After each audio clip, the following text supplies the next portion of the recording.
how are we doing, everybody, and welcome to Russell Heritage Golf. Today we're talking about how to get rid of mishits. Frustrating part of amateurs game that you end up hitting a good tee shot, you're within range and you have something like a long iron or even a mid iron, and then you go and mishit it.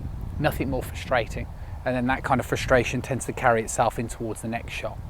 It's very true that to get a level of consistency in golf, it's very hard to be able to hit the ball straight and also get a decent contact every time.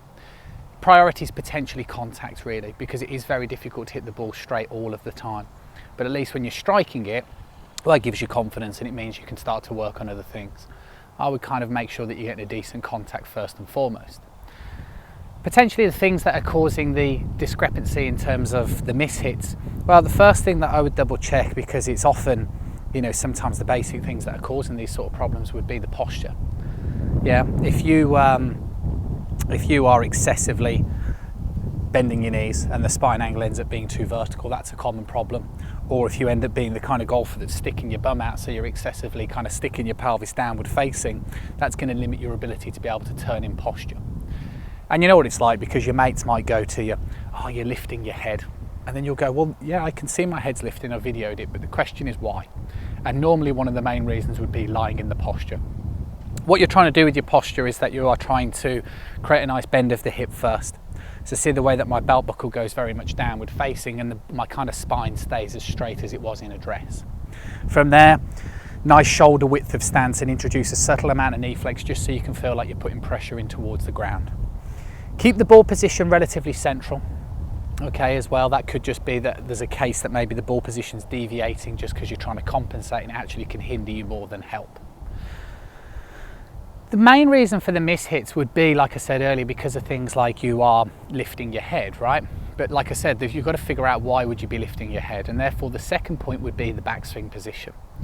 So you see a lot of golfers that lose the concept of turning on the spot, and I think it's normally because most people are told the story that you should transfer your weight, and I see a lot of golfers that end up kind of excessively sliding. And what I mean by I see a lot of golfers is either people that come for lessons or people that send their swings in on the social media pages. And if you have a look at some of those social media pages after this video on Facebook, Instagram, and even Twitter, really more to that example, I do offer this little free 60-second annotation, and you can kind of just see how many problems actually arise in things like the posture and the backswing position. What you're trying to do is you're trying to basically keep your trail leg bent, and you're basically just trying to turn, right, nice and central, okay? And it would be the case that as you turn, that's actually what's going to establish the weight in towards this trail side. You want to make sure you're not excessively sliding. What tends to happen when you slide is it inhibits your ability to turn, and even if you did turn, you end up having to kind of fabricate it with the shoulders, which means that, as you can see now, my head is actually starting to lift because it would be impossible to stay in posture. So you want to try and feel like you're staying as centered as you possibly can, and you're trying to turn in towards a bent leg. And from here, you'll establish weight pressure, but also you'll have the ability to stay very much in posture. That is absolutely fundamentally key, because like I say, either golfers tend to sway or they tend to straighten the trail leg. And again, if I start straightening this leg, it means I can't push pressure underneath it. And again, it kind of enforces this sort of lifting. And it means my transition is never going to go down, it's always going to go up. And that would be the last little tip.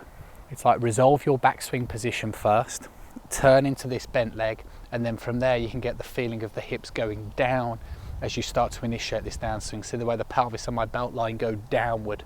And if you can get this sort of move, then you're pretty much guaranteed to get a decent sort of contact on the ball each and every time. If you're struggling, then your hips or your belt line will be going up. And if your belt line goes up, you're going to be prone to mishits, or at best, you're always going to have a very shallow angle of approaching towards the back of the ball. But sometimes, I would say probably 90% of the time, the reason why the pelvis would go immediately up is, yes, potentially you've got the wrong idea of how to hit the ball, but also it's normally because you've done something like slide, which means now you don't have a choice of going down. You would have to slide back in return. Or if you straighten your leg, you can't go down now, and it means again you're going to go back upward facing. So those are your three tips basically, and those are the three main reasons why you're getting the mishits. And you'll see this with, well, some people will see it with short irons, mid irons, long irons, and fairway woods. And really your priority is put the ball position relatively central with all of these sort of shots, but from there make sure you get your posture first, and then you're trying to turn while staying centered, and then you've got to get that little transitional move correct as well and get that feeling of driving down in towards that lead side. And that's going to give you a much better chance of getting a consistent sort of contact on the back of the ball and, you know, kind of eradicate these miss hits. Hopefully you enjoy the video. Always appreciate a thumbs up and a like. Remember, it's absolutely free to press that subscribe button. If you're going to press the subscribe button, you might as well press the little bell icon as well. You'll receive notifications every time a new video comes out, and I'll catch up with you guys again soon.